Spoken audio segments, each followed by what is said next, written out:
All right, guys, here with the quick analysis video on Sixto Sanchez. As you can see here, we got the purple refractor going. After pulling that, we had to talk about him. And to be honest, he's a great guy to talk about, especially this year. I think he had a really breakout year. Sixto is a very promising young pitcher. He's, something like 22 years old, throws the ball incredibly hard, averages about 99 miles an hour on his fastball, pairs that off with a sinker, slider, and changeup. With his changeup is only even 90, so everything is disgusting, moves very well. But I think the big thing that kind of sets him apart from a lot of other guys is that he's deceptive. His stuff moves very well. It plays off each other. He does a good job of mixing up his pitches.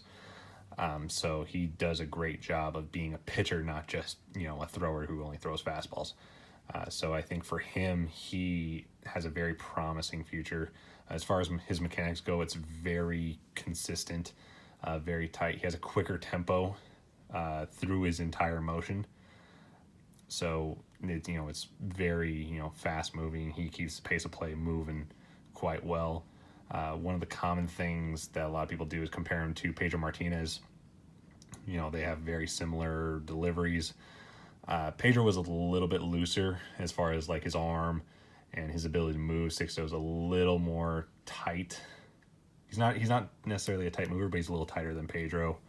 Sixto does throw harder than Pedro did, but Pedro also threw from a lower arm slot and was probably a little more deceptive just because of that. But I still think it's a pretty good comparison. So I think for Sixto, it's, he's a great pitcher to look at. I know I had him on my fantasy team this past year, and he was very helpful for me. But he throws, he's a guy who to definitely look out for.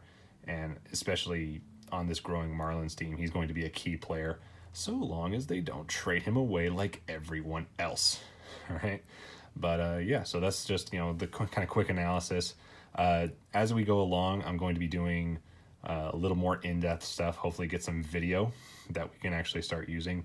But I figured this is a nice kind of intro to Sixto Sanchez. And yeah, definitely a great card for a great player. All right.